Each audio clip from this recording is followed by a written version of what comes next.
Okay, update Facebook. Laura, musiweke kelele hapo. Ngojea. We're live. We are live. We are live. Who's there? Who's there? Let me update my Facebook. Sure. Yeah. Guys, welcome. Welcome. Who's awake? Yeah. Who's there? Let's wait for a few minutes as people come up. Sure. I know it's evening. What time is it there? 8:30, about 8:30. Oh, okay. They are still not yet. Yeah, Linda is already in the house. Welcome, welcome, guys. Welcome. Welcome, guys. Yeah, I see 4 people, 5, 4.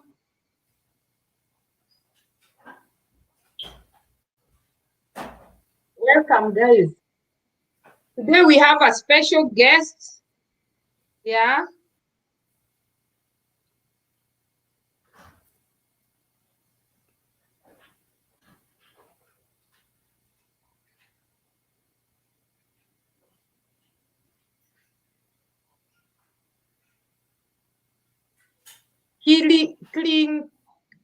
Clindogo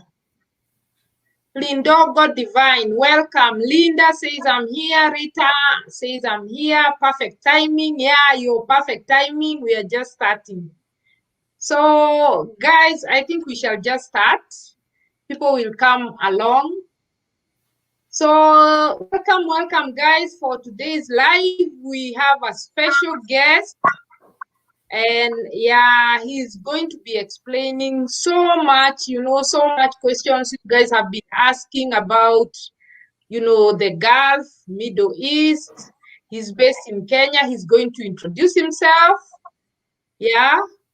So welcome so much. Don't forget, guys, to subscribe, like, comment, and share this video with friends, family who want to, seek greener pastures abroad.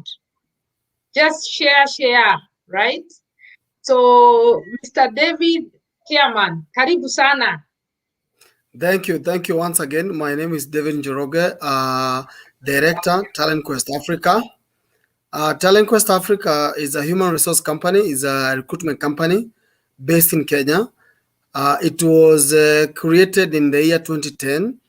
So we have been offering superior services when it comes to recruitment, deployment, and of course, empowering youth when it comes to career aspects and giving more hope and strengthening our livelihoods. I mean, our societies, creating livelihoods for them, wherever they come from here in Kenya. And our company is based in Nairobi, Kenya, Information House, room 504, 5th floor, opposite Afya Center, Nairobi. We have other branches, around 7 more branches, but the headquarter is in Nairobi. Okay. So, since you started, what companies what countries specifically do you target? What is your market, countries? What are your market countries? That's a good question. I was a student in the US, then I worked a bit in the US. And then when I came back to Kenya, I was really optimistic. And I knew with my education, I'll try land into a specific job somehow.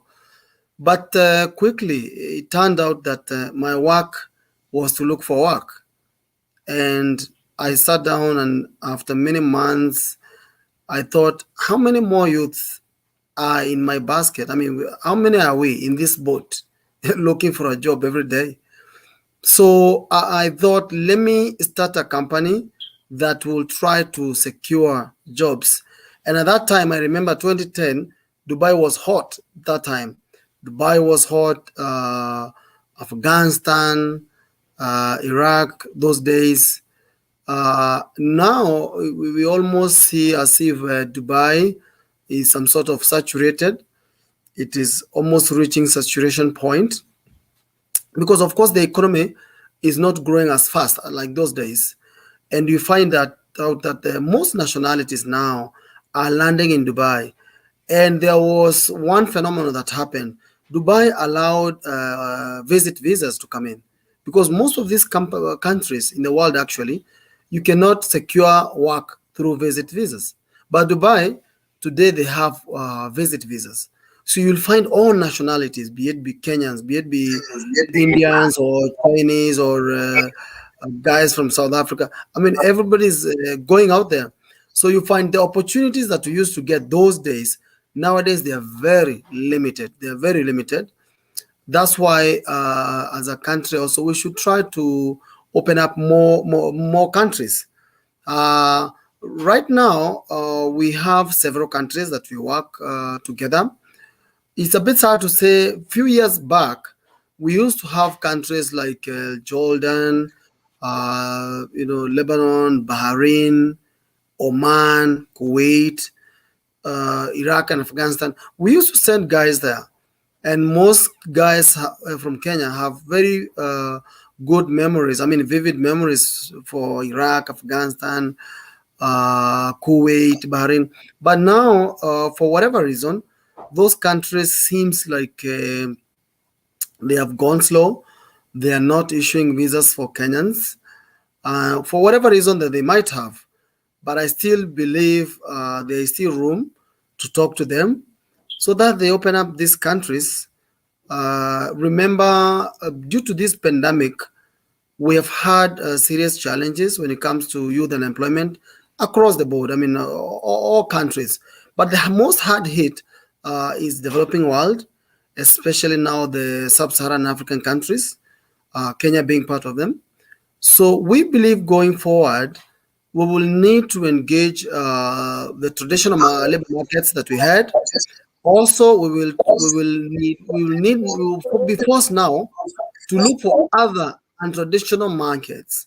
I mean, if you look for the case of Philippines, which we all look upon when we look at big boys in terms of labor migration, Philippines tops the list. It's clear that Philippines they are sending their labor workforce to over 30 countries. If you go to USA, I used to see them there. If you go to Canada, I mean UK, Australia, I mean Hong Kong, Singapore, Malaysia, Japan, these nationalities are everywhere. And if you look at their GDP, because we are using Philippines as a case study, their GDP is that Philippines, their 15% of their GDP comes from diaspora remittance. And if you look at 15 GDP of Philippines, we are looking more than a trillion. In Africa today, whoever is clocking a trillion from diaspora is only Nigeria. Yes, we can claim Nigeria has a lot of, the population is big and they are spread across the globe. For us, we have what it takes. If you look at Kenya as a country, one of the biggest resource we have today, one of the unlimited resource we have in these countries is our youth. The ages of 18 to 35, I think they form around 65% of the population. That is not enough. If you look at East and Central Africa, Kenya, we brag of the biggest skill base. This is the human capital in Kenya is unmatched when it comes to East and Central Africa. Actually, very few countries in Africa will match what we have in terms of skills. So that should ring bells across. That should propel us from looking for more labor markets. I mean, I know we have had a lot of interaction with the Gulf, which is still okay. Because if you do a survey, you will find that over maybe 70% of people who come from Kenya and usually go to work in the Gulf countries, usually you'll find that they are semi-skilled and unskilled workforce.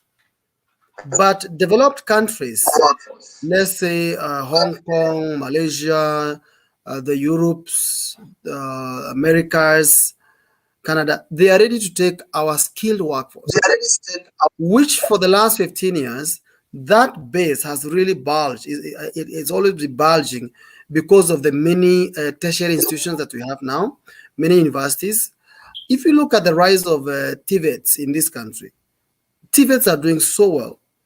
But at the end of the day, it almost looks like we have a bottleneck effect, whereby we have very ripe youth, we have very ripe skills, and the exit points or where we can utilize these skills or those youth, they are not matched by the numbers that we always find graduating, leaving our tertiary institutions. So, as a country, I feel we have a ethical and moral responsibility to move quick and secure or open up most countries for this country for our youth. For example, if you look at the case of China, China right now, every year, they need around 3 million ESL teachers. And in Africa, they are really warming up for Ghana. They are really warming up for Kenya and SA, South Africa, because they claim that Kenya, Ghana, and South Africa, we are what they call near natives. We are not natives, but we are near natives. When it comes to teaching their own people, we don't have an accent. So, and being a Commonwealth country, so English flows well with our people. So, if we have a chance, which I believe we do, is very, very, can be very important for us as a nation to reach out to China. I mean, we are very warm with China. We are very cozy with China. We see them doing a lot of projects. We should go further and enhance that, solidify that. We create what we call a cultural, some sort of cultural exchange, whereby our people will go there, teach them English as much as we learn Chinese.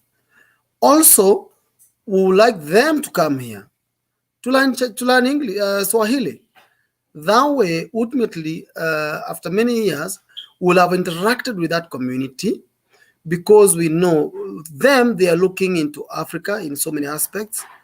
Us as a nation, our youth, we should look up to them also so we can have technology transfer.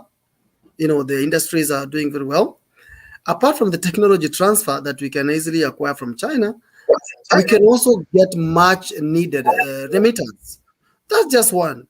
If you look in the case of Canada, Canada has, like, let's say, two programs. The Unskilled Workers Program, Canada, they have been recruiting workers from the South Americas, be it Nicaragua, Honduras, Haiti, Jamaica, other countries. For us, we don't think our youth have a lot of differences with them. We can qualify for the Canadian Unskilled Workers Program. It's a 5-year program, and our youth have what it takes. If you look at other countries, be it UK, and I'm very happy that our dear President Uhuru Kenyatta reached out to them, to the UK, and the result is that we have very good news that we know nurses very soon will start working in the UK. In that spirit, we hope we will secure or will sign a bilateral labor agreement quick with them, so that our mid-level, let's say craftsmen or even truck drivers and supermarket attendants, the middle level skill force can also have a chance. That way, we'll get much needed revenue, technology transfer, and we'll kill the idleness that sometimes you see when you walk around some counties. You see some guys that pretty much wander around the whole day. So if we can occupy them, then we will try to propel this country to the positive line. And of course, the vices that comes up with unemployment will reduce in this country. If I mention a bit about the Saudi has really, really been providing much needed employment. Why do I say so? You'll find that one of the largest section of workers coming from Kenya to work to Saudi, you find To a bigger extent, many of them they are domestic workers.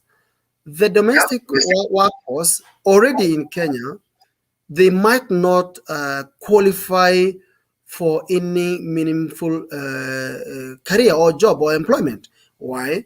Many of them, they did not climb far on our educational system.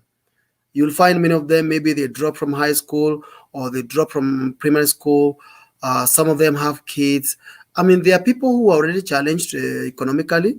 When it comes to education, they don't have a lot of excellence in education. So you find that already to secure a job in Kenya, it's already very hard for them.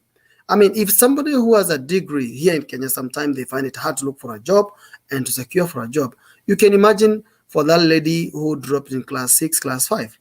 So Saudi has been able to employ and empower these ladies who, in other words, in their home country, Kenya, they could not have secured a meaningful employment.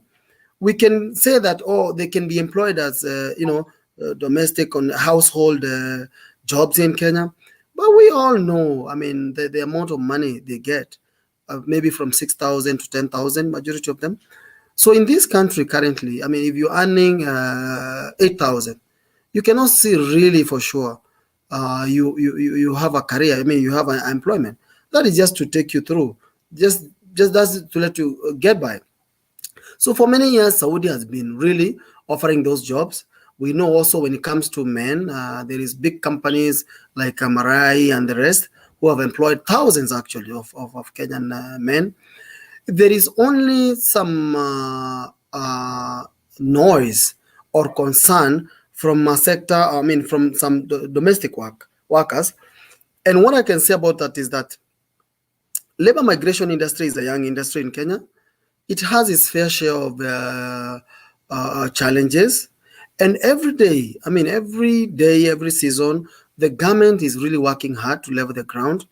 As you can recall, few years back, there was a ban on labor migration to Saudi and some other countries. And this ban persisted for like 4 years. Within the 4 years, we brought in great reforms.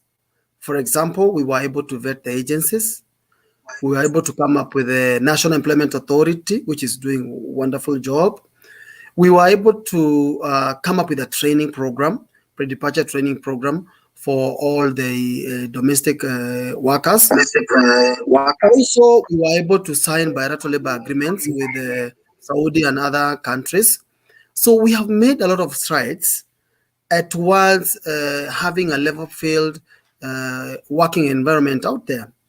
There is of late a concern which has been brought about by what they call kimboys or runaways. There has been a phenomenon for the last few years whereby some of our domestic workers, when they go to work in Saudi, run away from their employers. Why? Out there, if they have like 3 engagement in terms of working for employer A, employer B, employer C in the same day for short hours, they will be able to get more money. So if a Kenyan domestic worker in Saudi is getting around 30,000, working in a certain specific employer for a contract of 2 years, every month that is around 30,000. If they go out, then they can make more. I mean, they can make maybe 100,000 or more. But remember, there is consequences for that. See, when you abscond duty or you run away from your employer, the privileges that comes from you being in an unemployed environment ceases to be. Like, for example, you cannot go to the hospital because already the medical cover is pegged on the employer. So when you run away, the medical cover already stops. And again, when you run away, you are run away. I mean, you're not formally in employment. So you'll be all every day doing a hide and seek with the government. And eventually, once the government catches up with you, then they'll be deported. And it's that time when they are caught, then there is a lot of noise, and they really want the government to come in and intervene. And remember, every country, they have their labor laws, they have their law of the land. We cannot bend that law to some sort fit those who really never wanted or desired to go and stick at the employer's place. We have had information that we have some, criminal enterprise which has been exported from Kenya to Saudi, for example. You find some guys or ladies out there, they have been in Saudi for like 7 years, but not in their employment, not initially where they come to work. They are out there, they have rented their apartments, and what they do day and night is to hunt for these new arrivals. They tell them, oh no, don't stay at your employer's house. Come out here, we'll show you how to make more money. Which some extent they also engage in some illegal activities. We have heard some of them, be a very small minority, engage in, illegal massage parlors, some sort of brothels. They undertake some activities to do with moonshine, I mean liquor, illegal liquor sale, some drugs and other things, other illegal, vices.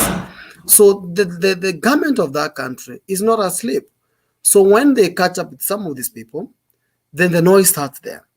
And it's so unfortunate that some of them accidentally or incidentally, when they get pregnant, they will try to do illegal abortions.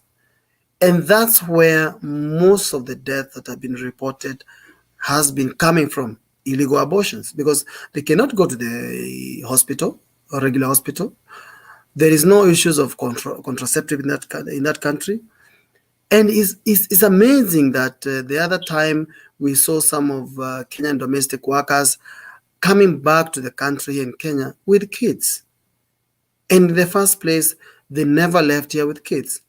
It can be a very small number, but when they make noise around social media, it muzzles the people or the ladies who are doing a decent job, earning a decent living. And you'll be surprised that in Saudi, by the CBK central bank reports, is that for the last few months, every month the money coming in from Saudi is over 2 billion Kenya shilling every month. So that tells you there is a lot of Kenyan workforce in Saudi doing a lot of work, legitimate work, but every coin has two sides. For sure, we know most of these people, I mean, this girl, I mean, all of them, is all anti-poverty quest that made them to leave their country. They made the sacrifice to go and work. So what we can do as a nation in our own thinking is that we should open up more labor destinations, more workers' destination, so that if somebody, for sure, if they are not willing or thinking they should work in Saudi, then they have country A, B, C, D, up to Z. I mean, in Philippines, they are working in 30 countries. You can imagine us as a country, Kenya, we open up for like 15 destinations. Then that will mean effectively what we will do is to reduce the pressure on Saudi, or is to reduce. I mean, I got another lady who was saying, I really needed to go to work abroad, and especially in the Gulf, because I cannot manage to go to work in these developed countries, Europe and stuff. I did not want to go to work in Saudi, but because it's the only one that is open and available right now, I will go. So you see, right there, the person really want to go and make some, meaningful earning, but their heart and soul is not in Saudi. But because it's the only door that is open or easily accessible, you will find out that they end up there. So any slight provocation, they will react, and because they are already not settled over there, and they are thinking, when will the 2 years end? I go back home. One thing we must do for Saudi as a country is that we really need to negotiate with our counterpart Saudi. We really need to lobby that they increase the salary. Right now, if you look at the agreement between Kenya and Saudi on domestic work to Saudi, it talks about 850 Saudi riyal. That's maybe it's around 25,000. But you look for other players in the same industry, like Philippines, they are getting around 1,400, almost double. So when you put our people in the same house with these Filipinos, and they know how much they earn, and maybe we are doing even more than them in the household. So that dampens our spirit. So we get ourselves moving through a system whereby some of us, or most of them, the domestic workers, feels they are not really appreciated. So the issue of salary increment should come in handy, and that's talks, I'm sure it is in government circles or the ministry that are involved, so that at least our people get more. Remember now we have introduced compulsory training. Before, we never used to have this training. So because of that training, that will form a very good base for negotiating the issues of salary increment, because salary increments are purely pegged on skills and training that is acquired over time. So I will urge the section involved, or the people involved, to some sort of hurry, so that the people heading out there can feel appreciated. Remember, cross-border migration will persist in the long run. I mean, globally, the trends in global cross-border migration, the graph is looking up. If you look at whichever country, people are moving from country E to country B, be it be commerce, be it be industrialization, be it be looking for greener pastures. So we as a country, Kenya, we have a moral and ethical question of how do we level the ground? How do we promote the welfare of our people when they are there? How do we secure them? How do we put the confidence in them? How do we assure that woman in the village that if you let your kid to go to Saudi, she will be okay, he will be okay? I know there is a lot of reforms. I know we have come from far, but we believe we need to hurry to hurry.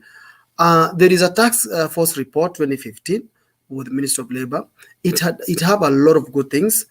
We have been implementing that for some years now. We still have some more aspect to do, especially the task force report talked about labor attaché. I'm very happy to report that we have now sent labor attaché in few countries, especially now the Saudi, Qatar, UAE. Every day we learn. It's a learning curve.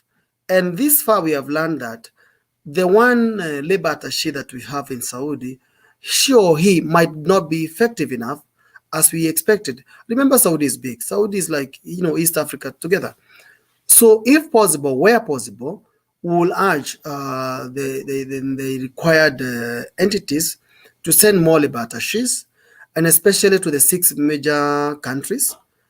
Also to send some lawyers in those and also increase, come up with the safe houses. I mean, the model that Philippines have done, we pray that we can step on their footsteps. If we can step on the footprints of Philippines, I believe we'll get more better results. We'll get amplified results, and our people, their productivity will go high because they will be satisfied at their workers' place. If you look at the model of Philippines, they have safe houses, they have lawyers, they have several labor attachés, and actually from their home country, they have a whole ministry for labor migration. That's how serious that country is. And if you look at their output, if you look at their production, they can be able to rack 15% of their GDP. What I'm saying as a country, we as a country, last year alone, the diaspora remittance coming to Kenya was 340 billion. You can imagine. When COVID was really red hot, uh, this country, Kenya, was able to receive 340 billion. I mean, much needed revenue to our country. And we can always claim that, most of this, the lion's share, come from US and maybe UK. But believe me, if we open more countries, around 15 countries, I know there are some countries that are willing to talk with us now as a country and to use or to consume our skills. If we open up around 15 countries or even 10 countries, we'll be able to click a trillion. We can. We'll be able to click a trillion because our people are not lazy. People are very malleable. People are very adaptive. You'll find us even some countries that you never knew they exist. You'll go there, you'll find Kenyans. And actually, they are blessed. You'll find Kenyans in some far country, and even they have businesses. They are very resilient. All what they are asking for is a better chance, is a bigger door where they can go out there and make their dreams come true. We already know that in years to come, we will even have a bigger skill base. Not in the next 5 years, the next 10 years, we'll even have a bigger skill base in this country. So let us start now. We are not late. Let us start now, knocking on doors. Let's really follow what Philippines has done. I mean, Philippines are in Hong Kong, Malaysia, Japan, Canada, UK, US. I mean, they're everywhere. I really don't believe, and I might be a bit hard. I don't believe they really have something very special or very unique that we might not have. I don't think so. I believe it's just a will to go more and expand that horizon for their own people. And our people, once they get a chance, they will do wonderful. I've gone to some countries and you find the general managers are Kenyan. You go to some country and you find the CEO or in the corporation rather, a Kenyan is almost in the apex up there. That's the kind of environment what we want. Let us not always seem as a country to be, when you talk of labor migration, let us not always equate that to unskilled workforce like the domestic workers. We have a lot of engineers in this country. We have a lot of accountants.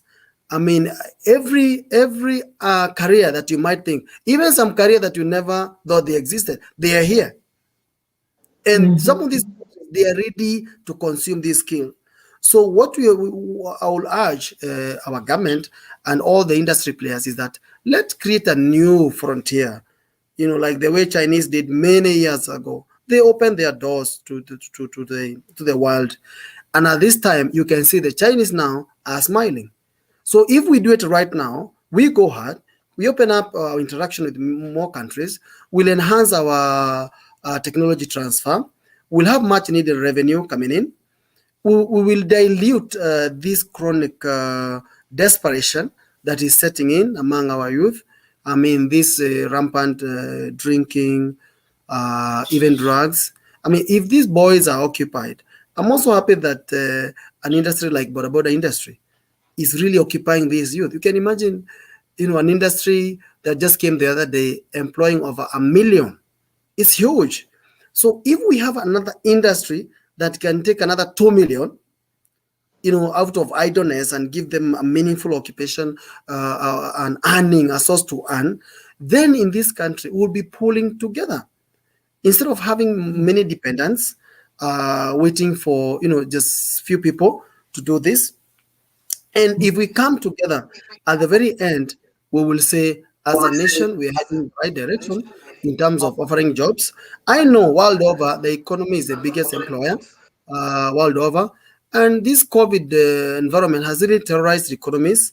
So we are not unique. I mean, our problems are not unique from other countries. The issue on unemployment is everywhere.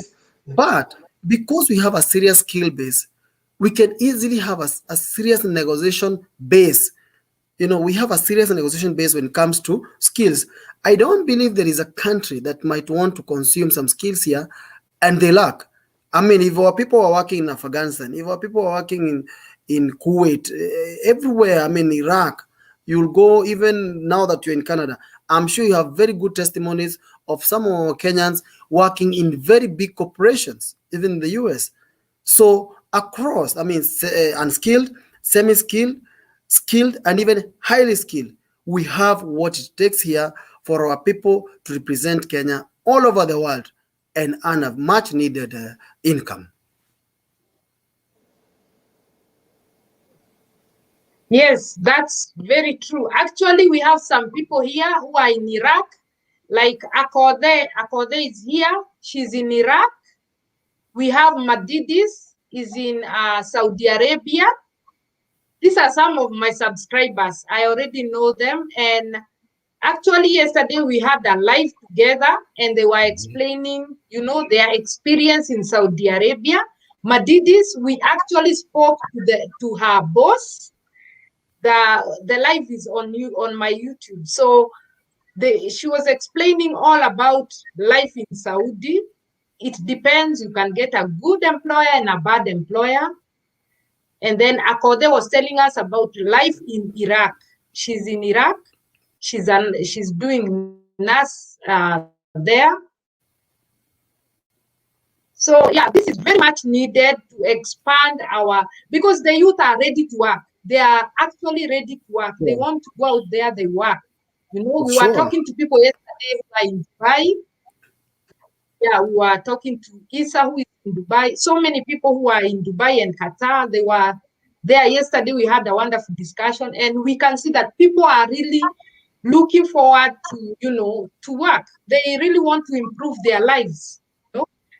So if you guys can open up channels and try to help these people out, open up, talk to the government, and discuss on how we can open channels for people to go because they are ready to work, right? Sure. Yeah, for any indication, I'm not saying that working abroad is the only way to improve our economy or to fight the poverties back home. What I'm saying is that working abroad is one of way that we can use to dent the endemic poverty in some of our homes. And it's true, it's working. You'll go to some of these villages and you find a woman and you'll talk to a woman and a woman says, I'm so glad one of my daughter is working in country ABC, or my boy is working in country XYZ. And were it not for him or for her, we could be in serious trouble.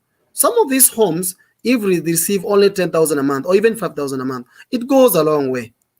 So what we are saying, any meaningful income out there can really transform a home, can really give a meaningful livelihood somewhere.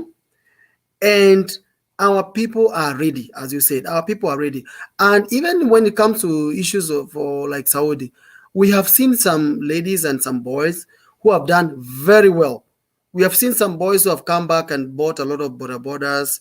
Some have come back and started farming. I know one person who came back and started doing chicken farming. Now they have around 3,000 chicken. I mean, giving an egg a day for 3,000. It's huge. So what you are saying is, even when we need to encourage our youth is that do not despise the humble beginning. Do not despise the small steps of faith, because you better try something, because if you don't, you will find out that you miss in all the points that you did not, all the shots that you did not try. So, and again, going to work abroad, if it's just 2 years, then in Kenya, 2 years flies so quick. If you just stay around, just with your comrades, with your groups, pale base, time runs fast. And these 2 years will fly by very fast. But if you occupy yourself in these 2 years somewhere, earning, even if you are saving 20,000 a month or 30,000 a month, do you know in Kenya today, I mean, somebody who is saving 30,000 a month, that person must be making good amount of money every month. And when we are working out there, because you're provided with accommodation, medical covers, and other stuff, you can easily save. You can educate your kids and stuff like that. The only thing I would like to caution Kenyans is that even when you go outside there, just put in your mind, write in your mind, what exactly makes me to go out there. Don't go abroad because your friend went, your cousin or your neighbor. Make a roadmap for you, because if you do, then you'll go over there. Every day you'll just be doing shopping, shopping, shopping, or even partying. I've been to some countries and you see some, Kenyan boys and girls, they are really partying, and times runs fast. And within due course, somebody tells you, I've been in this country 10 years. I've been in this country 15 years. And if you take stock, you look back, what have this person been able to rescue or to capture or even to store right square in their pocket? Nothing much. because some of these called Kenyan communities abroad, they are very good. They encourage each other in terms of investment and other social circles. But I've also seen some cliques in the so-called Kenyan communities abroad that are toxic. All they do is to go to their ship to work. After that, they go drinking. That's it.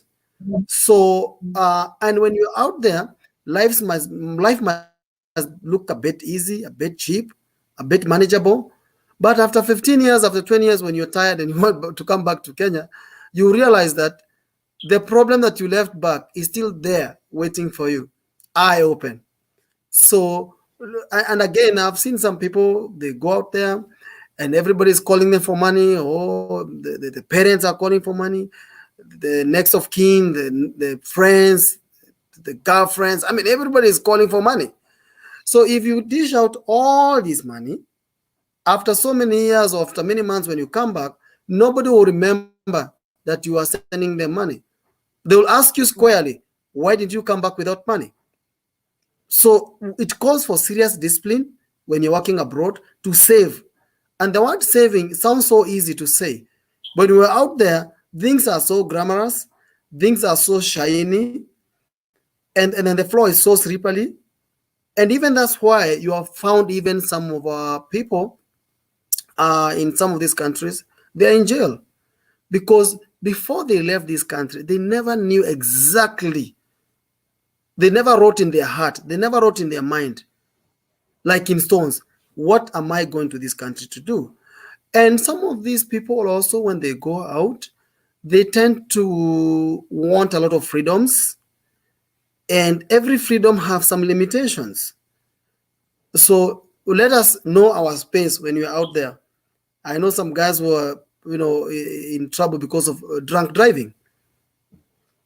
Such a simple thing. But when they're in a group, they might not think it's hard, but it is hard. So we as a nation, as I said again, we have a serious base for skills. We pray that the industry players will will knock on more doors, so that in the coming months, in the coming years, we will have more exit points, and of course, we'll have more glorious stories to tell, and we'll be able to take care of our families back home and build strong families. Remember, a nation is built by family, and the family unit is the building block for a nation.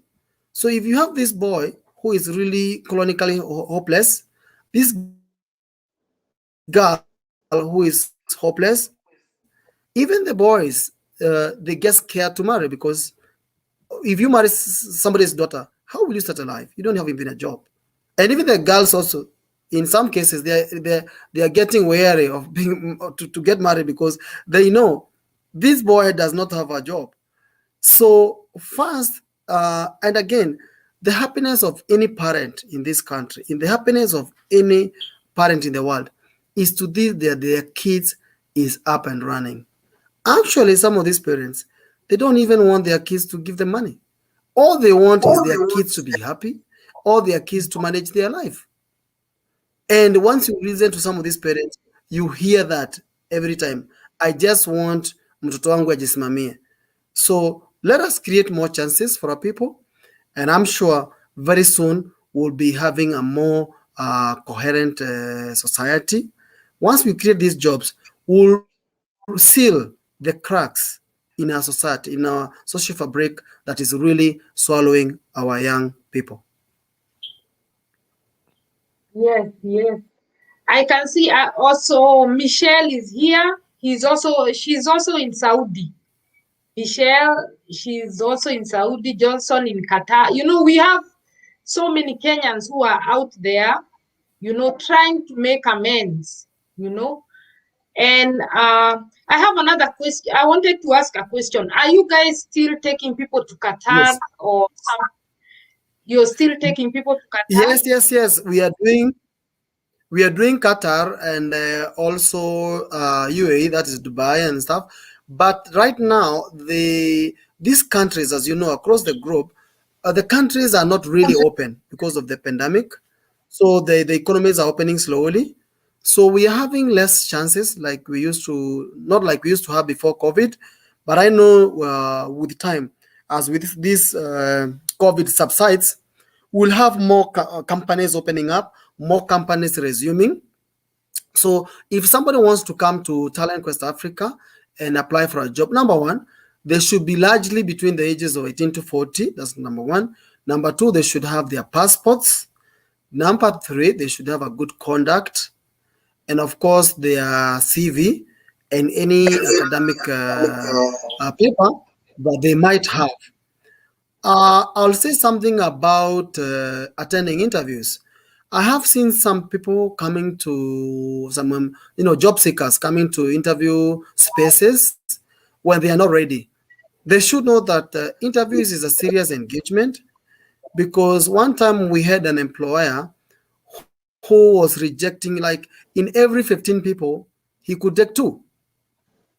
Why? The employer looks into so many aspects, and number one thing to look as a job seeker is how do you position yourself for the possible employer to see you as a pillar in their company, as a serious resource when you come to their company. No company that will give you a job because you don't have a job. No. Any employer will employ you once they feel, or once they are confident that this person will come in and be a resource in my company. Presentation is a serious thing to look for these employers. I've seen some boys coming in with my new t-shirt, and they have a one-page CV in their wallet. Actually, last week I saw a boy coming in to interview with some mirror they're chewing. You understand? So we should let our boys know and our girls know looking for a job is a serious engagement. And the employer is looking for somebody who is really standing up, somebody who is sparkling. Yes, we might say shida imetusukuma sana, but again, just buy one nice shirt for interview. Just say this is for my interview and this is for my Sunday best. Have the two ready. So that once you get an interview, go shave your hair. Sometimes you see some boys coming in, they not comb their hair for like 6 months. So the employer right there is put off balance.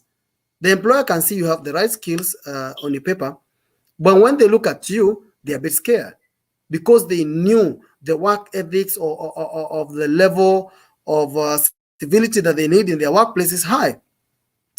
I've seen some boys coming to interviews when they're a bit drunk. So those issues will really put off the employer. Again, that's number one. Number two, when you're looking for a job, don't just send an email and say, oh, I'm looking for a job. Try every day to tell around 5 people I'm looking for a job. Try every day to send around 10 emails. Try to move around. Try to knock on doors. Go to some of these organizations. Go to some of these companies. Tell them, you know what? I really want to volunteer. I'm not used to be like this, staying just idle. Give me a chance to volunteer. Just make yourself busy. Make yourself busy. Keep busy. Keep going. If there is a children's center around your estate, around your village, just go volunteer. If there is a farmer who keeps some cows or stuff, go there. Try to see what do they do. The downfall starts when we start having these cliques, when we start having these groups. And one of the most challenging things I've seen with our Kenyan youth, from my experience, is that they form cliques, they form groups, and then they start talking in plural. They start talking about Sisi, they start talking about us. It's very unfortunate because the life we live, this world does not know Sisi or us. This world knows you. And again, it does not matter what happened in your past. Remember, if we all look back, our past is full of tears, our past is full of misery, our past is full of dark days. But you know what? Good news. Tomorrow is here. Today is here. It's a clean page. We have an opportunity to do better. We have an opportunity to make it right. You might not make right what happened years back, but now you have an opportunity to make it right. Stay away from drugs, stay away from idleness, stay away from crime. I mean, if you involve yourself with crime you will not be able to get a good conduct. And if you get a good conduct, remember nowadays is almost compulsory for every employer to ask for a good conduct. So if a good conduct comes saying robbery, crime with violence, then it's almost automatic that you not get a job. So, and remember, procrastination is a dream killer. I've listened to many of the youth, they say tomorrow. They don't count today. Today never counts to them. It's tomorrow, the month after, the year after. And guess what? The month after, there is another month after. The year after, there is another year after. So you extend what could have done today for another day, which that day you never know the circumstances. So what I'm saying is this: you can still make it. Does not mean you must have a degree or masters. I've seen a lot of successful people across the group, and they don't have degrees or masters. So don't let that cloud of, I have less education. Less education according to who? You can start chicken farming. The chicken will never ask you if you have a degree or not. You understand? So let's do something day in, day out. I remember one time I had dropped from high school and I stayed home for 2 years because my mom had passed and there was challenges after challenges. And one time, I was just staying in our estate, hungry as usual, and I saw a guy who was pushing a mkokoteni, like on a climb, and it was a very rainy day. I went to help the guy push the mkokoteni, the cart, and we went. He was selling some water to some apartment. After we did the water sale, this guy gave me 10 bob, 10 shillings.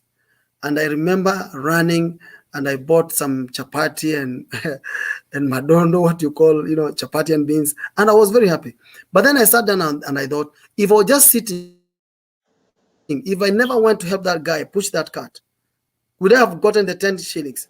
Then I went back and I looked for the guy. I went back and looked for the guy and I told the guy, can I help you the whole day? And at the end of the day, the guy gave me 20 shillings. And I remember those days with 20 shillings, you could get unga, flour, maize flour for like half a kg. And that day I took home half a kg, which we made porridge with our other kids, and we were happy. So the next day, I noticed where the guy was coming from. 6 a.m. I was at the gate. By the time he wanted to do his first trip, I was with him. And we followed like that, until my auntie one time met me on the road, pushing this cart with this boy. And actually, my auntie, God bless her, she bought us a donkey. And I used to sell water in the streets of Ongataronga with a donkey. To cut the whole story short, much later, I was able to get a scholarship to go to US and all this. And now I'm here, pushing the same energy. It does not matter where you start. What matters is your mind frame. Does your mind have limitation? If your mind have limitation, you cannot go far. Number two, do not care what the society says. The society will never lack something to say. If you're too tall, if you're too short, whatever you are, they will never lack something to say. But so long as you are sure you're doing the right thing, so long as you're happy within you, we are not saying that we all must be millionaires or billionaires. So long as we are happy as a person, you have a chance to grow. You have a chance to grow. It does not matter where you come from, what your parents are. Don't blame anybody.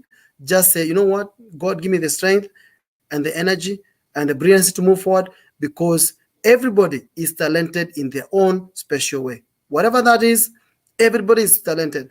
And that talent you have, you will never notice it until you start moving. Along the way, others might point out the talent in you, or you might, by circumstances, feel that I have this talent. But if you just sit down and cry and dream of better days ahead, that's what my teacher used to say, building castles in the air. And if you have to build castles in the air, just make sure that you build very strong pillars to hold the castles. That's true. There are some questions here people want to ask because Mercy was asking. Let me see. Yes, go ahead. Yes. Yeah, I'm trying to find that. Madidis is saying, please ask him about agencies that lie to people about salaries and conditions of the job. Madidis is in Saudi Arabia. In Saudi Arabia. Thank you, thank you. That's a good point. That's a good point. Before you leave Kenya, the agency you engage with, you must make sure that the agency is licensed by National Employment Authority. Make sure their license is active. Make sure it's not a backstreet agency, because we have some faction. I mean, we have some people who purport to be recruiters. They are not. Sometimes we call them brokers. And if they want to be legit, let them get a license so that they follow all the laid out proper directives. Number one, if you're looking for a job, we said you must have your good conduct, CV, passport, photo, certificate, whatever you have. Number two, once you go to an interview, be it be physical interview, Skype interview, or even Zoom interview, once you pass, remember the next thing to look for is offer letter. The offer letter is a document that specifies your work, the condition, the terms of employment, basic salary, overtime, and all that. Once you have this offer letter, on the offer letter, there should be a company which is issuing this offer letter. Try to search on the company. Just know, does it exist? On the offer letter, there should be a location of the company. Go to the internet, try to see, is this company legit? Is this there or not? Because some people might just come up with some fictitious offer letters. Once you sign the offer letter, retain a copy.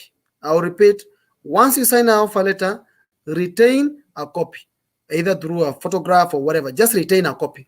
It will become handy when you go to the employer's country to compare what you're receiving. Is it truly what I signed for? That's number two. Number three, once you sign the offer letter and your visa comes in, now get your offer letter in one page, your visa on one page. Just try to do they match? Do they match? Is a job description on the offer letter the same description on the visa? Some people amaze me. They just get offer letter, they just get the visa, they are so excited, they just go to the plane. Once they reach the host destination, then that's when they say, oh, I signed for a waiter, but now I'm a cleaner. Before you leave Kenya,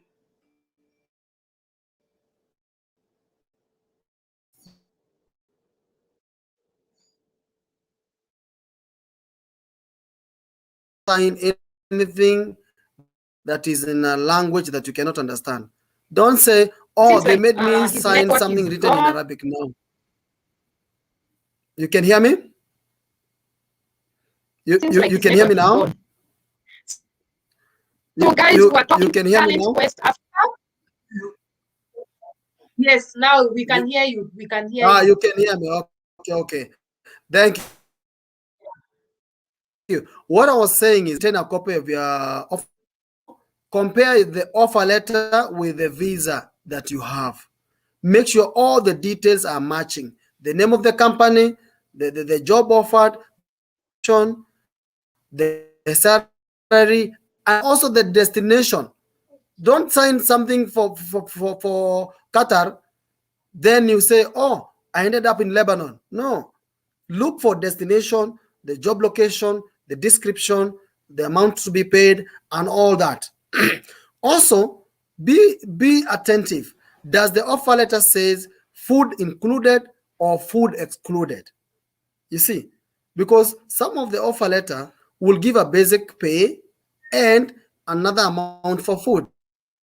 Just be able to clarify. Once that is done, number three, make sure you get clearance from the Ministry of Labor. Your official clearance with your name, with your passport number, look at the current dates, the job description, the destination, the employer, all of those must be there. That's the only way the government will know that we exited this country using XYZ agency, and if legit, also the country you're going to work. Sometimes I advise, or mostly I advise guys, it's very important to pay for your visa once you have it. Once you have your visa, take a copy, go to the internet, go to the internet, verify your visa. Some people in the past we had, they were given, just a paper in the name of visa, and they lost their money. So So, and some people have gone to the airport just to discover that the visa is fake. The visa is just a paper. So there is more into it.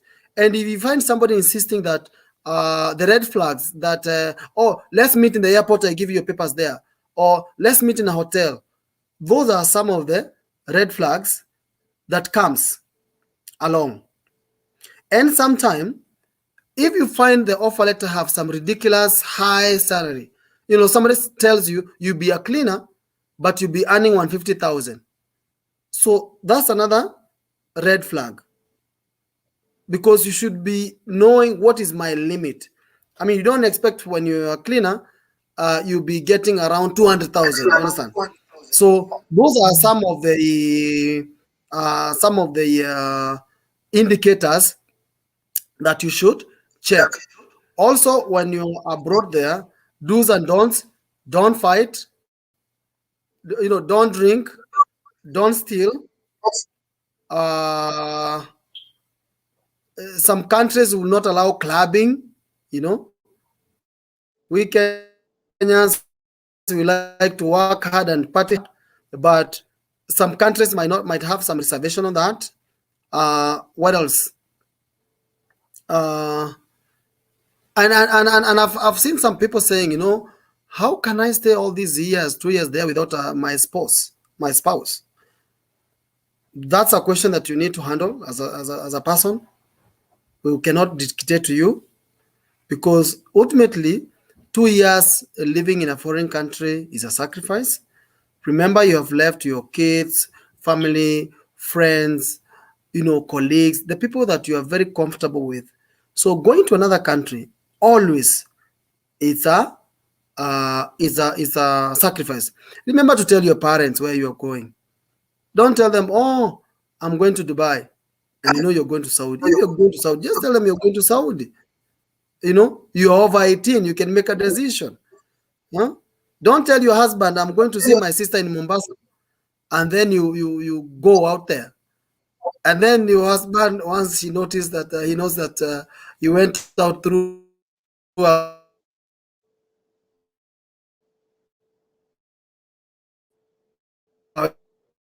agency, going forward, we'll have such talk. Talent Quest Africa, we are dedicated in terms of recruitment and deployment of Kenyan job seekers, and we are always engaging other players like the government in creating better working environment for our people out there. We also have a very, very vibrant association called CAPEA, Kenya Private Association of Private Employers.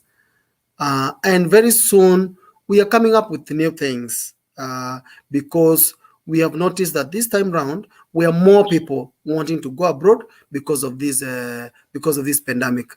So once again, thank you for this chance.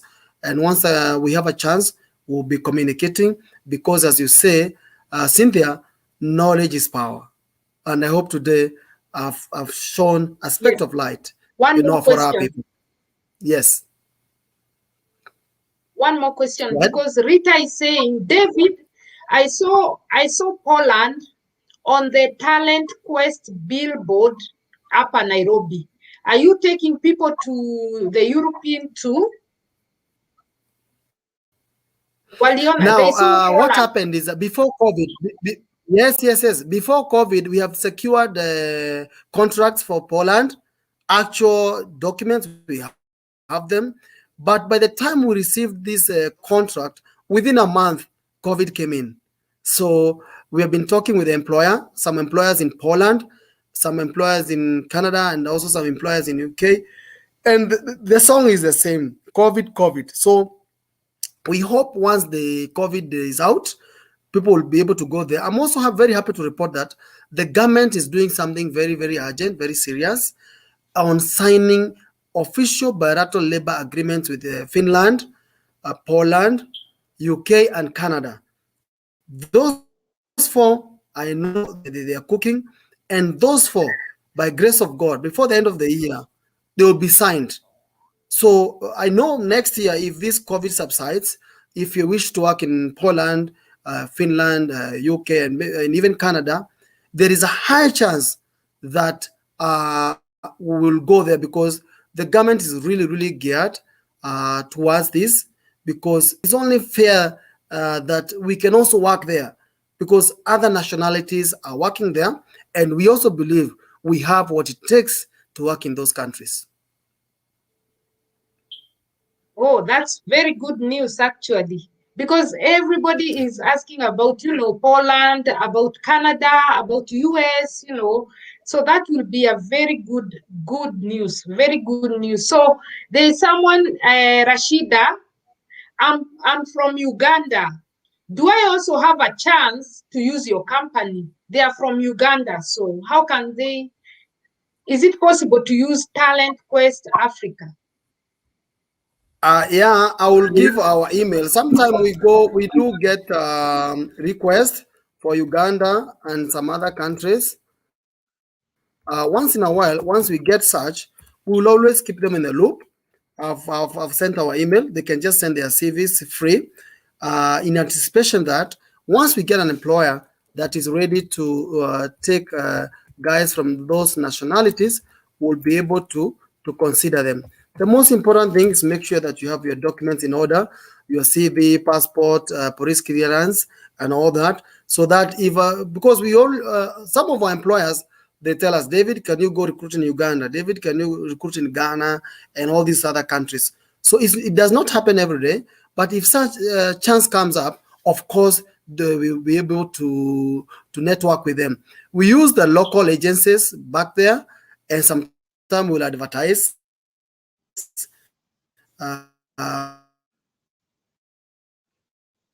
We partner because we cannot just go direct in those countries. We partner down there so that we can recruit them. Yes, there is a chance.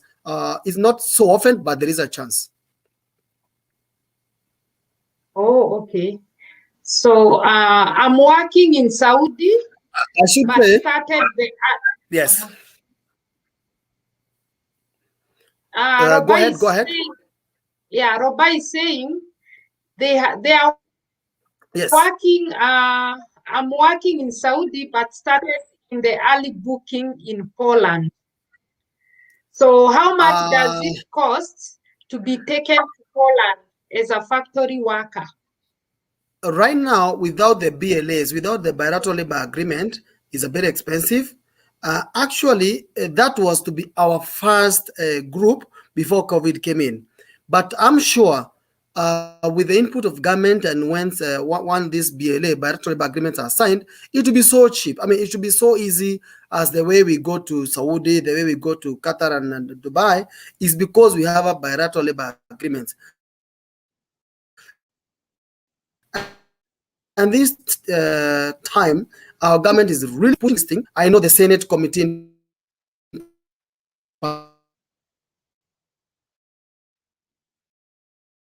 Parliament, they are really working overtime to see that they have more countries that are open for our people to what will be the minimum threshold for the countries or for the companies that will be seeking. Maybe a company will say, I need a diploma, or I need a degree, or I need somebody with TOEFL. I don't know. Because these developed countries always have what we call some level of protected labor market aspects. So these protected labor markets, they will not just open floodgates. Yes, they might need to consume minimum qualification, so that also they don't flood their countries with careers or skills that are already available in that country. So we are not sure what their cutoff, point or height level that they might require. Oh, okay. Okay, yeah, maybe we can arrange another time and then we can answer all the questions, guys, because he Sure. has to go. Yeah, Yeah. I understand. What I will do, Uh-huh, uh-huh. I'll give out our number. Also, I'll repeat again Yes, where we are located. Talent Quest Africa, yes. our headquarters is based in Nairobi. Information House, 5th floor, room 504, Nairobi. Mhm. In Mombasa, we are in Twapa, Posta building. In Kwale, we are Kombani, opposite Toyota. In Malindi, we are near Kisumudogo, where they call Kisumudogo. In Kilifi, we are near the stage. In Mombasa, Kisumu, we are opposite the main street. I don't remember the building yet. In Kitale, we are also in the city center. So we are coming up. We are trying to go near where our people are.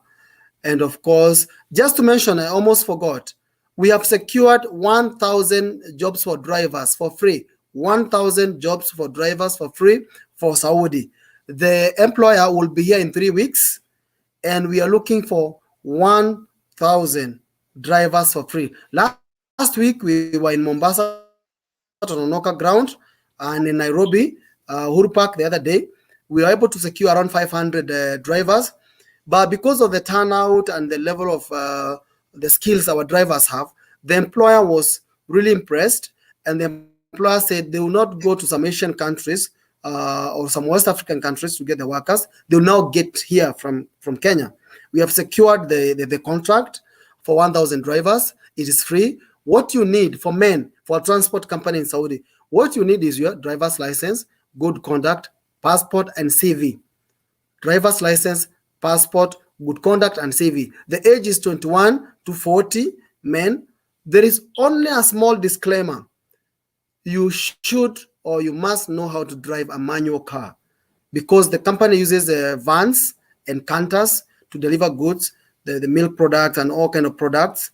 So the test will be done on manual car, the Nissan, the one we call Nissan. This is it to Nissan, a van.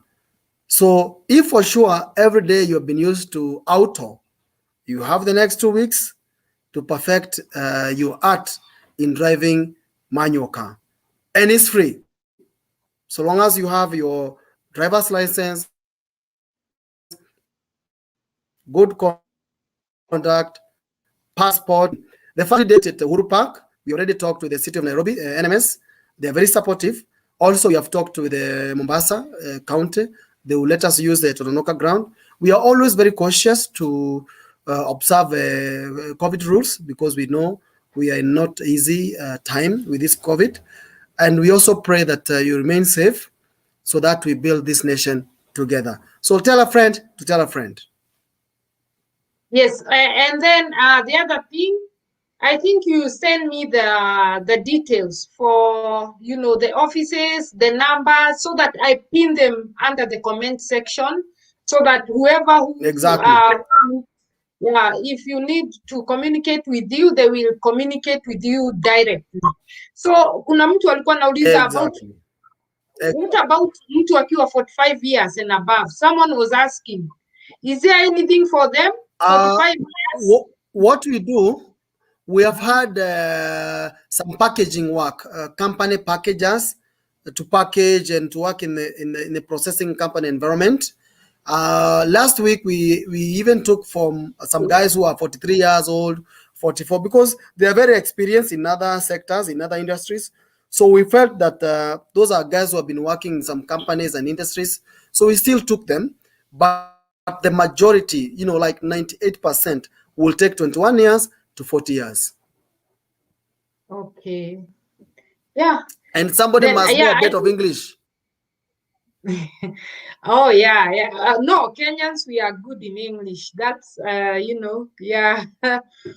So I think we shall arrange another day so that we come, because there are so many questions and, yeah, we cannot. Thank but you. I will leave, send me all the details, in Mombasa where you are, so that I put everything under the comment section, so that they just come, come to you directly. Right? Yeah, that was wonderful. So thank you so much. We are really privileged here, and we hope to have you more and more time. So truck drivers who have been here asking about, are you taking truck drivers as well? Okay, no, yeah, truck, because I have not truck drivers, van vans. drivers. Okay. Van, yeah. Yeah. They are not But taxi, if not truck, and not buses, just van. Is in Nissan, the van. yes, yes. Oh, okay. It's So so it easy is for van. anyone. Yeah, yeah. So yeah, those who are van drivers, now you have an opportunity. I will leave everything down there so that you can communicate with Mr. David directly, and then he will come back Thank you. so that Yeah, thank you so much. It has been an honor for us, and Thank you. your knowledge is, yeah. Thank you so much. Yeah, God bless you. Thank Thank you. you. Really appreciate it. Appreciate it. Thank you and have a good Okay. night. You too. Good Thank you. night. Okay. Thank you. So, guys, you've heard from David. David is in Kenya. So, you guys, I will leave the links so that you contact him directly.